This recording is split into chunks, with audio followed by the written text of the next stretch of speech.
when you go to appointments and things now, how is that doctor mentality different from 6 years ago?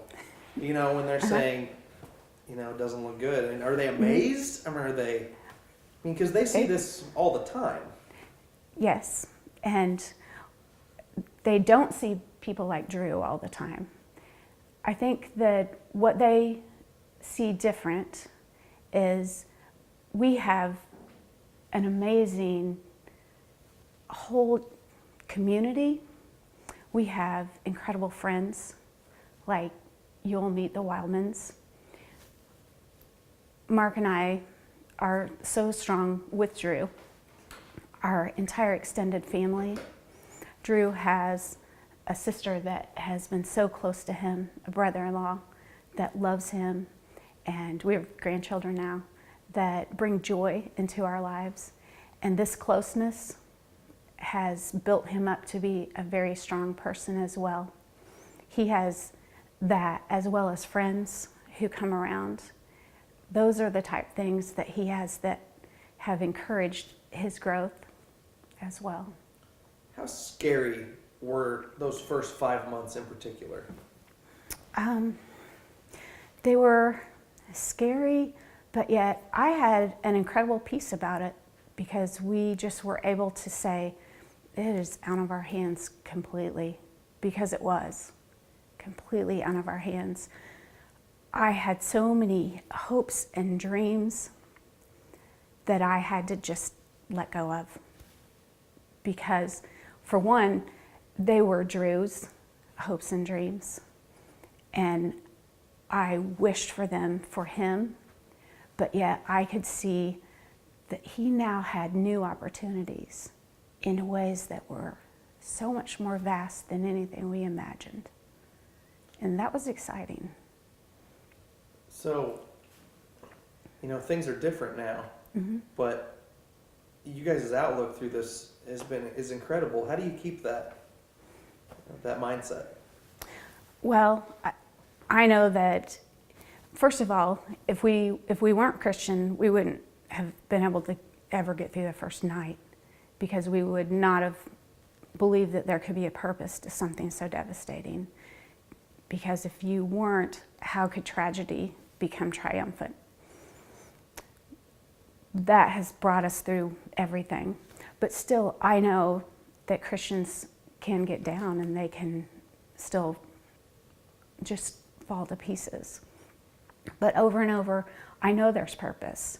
And I know that in this, Drew was planning to be a doctor. Yet I see him everywhere we go, making people feel better. He believed that he could, as a surgeon, help heal people, get them back on their feet again. And through this, he may get more people back on their feet again, emotionally, maybe not physically, than he ever would have. There's only so many hours a surgeon can do surgery on someone. Drew affects people everywhere he goes. Right now, he doesn't even say a word, and he encourages people every day, everywhere we go. It doesn't matter what state we're in. We go to different states for different therapies. Every restaurant we go to, he encourages people. People are drawn to him like a magnet. And that wouldn't have happened otherwise. It is just amazing, and I can't even explain it, how this has happened.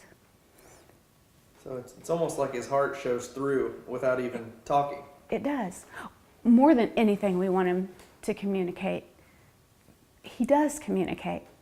We want it like you and I are communicating more than anything. But if he doesn't, then that's okay. That's part of the plan. What, you know, through all the rehab and through, you know, was there a step along the way that you were like, wow, this is incredible? You know, I can't believe that it started with such a bleak outlook, and now he's doing this, or now we're getting here. Oh, I don't know if I could pick one. I can tell you, I can tell you little ones. Let me tell you one to start with, because people might say, really, that one? But it was so huge at the time. Early on, he was in his wheelchair, and we have an amazing therapist. We've had several. We have one that just has been so with us, Jana, and she's volunteered years, literally, of therapy for Drew. And she would tell me and educate me in ways of neurological development and work with him. And she told me one day, he was in his wheelchair and he wasn't moving his legs at all. And she would pick them up and move them, and she would say, you need to pattern him, teach him how to move his legs. His brain will relearn this, Debbie, I promise you. It will relearn it. He is so smart, and we've done everything to get him ready. He will learn this. Well, he was in the corner because his leg had started to move, and he'd gotten himself in the corner. And I thought, do I get him out of the corner or not? And Jana said no. And I thought, how can I leave him in the corner? He's in a wheelchair and he doesn't know how to get out. And she said, give him some time. He's an engineer. Let him do what he does best and problem solve. And I kept looking at him and I thought, he doesn't know how to get out of there.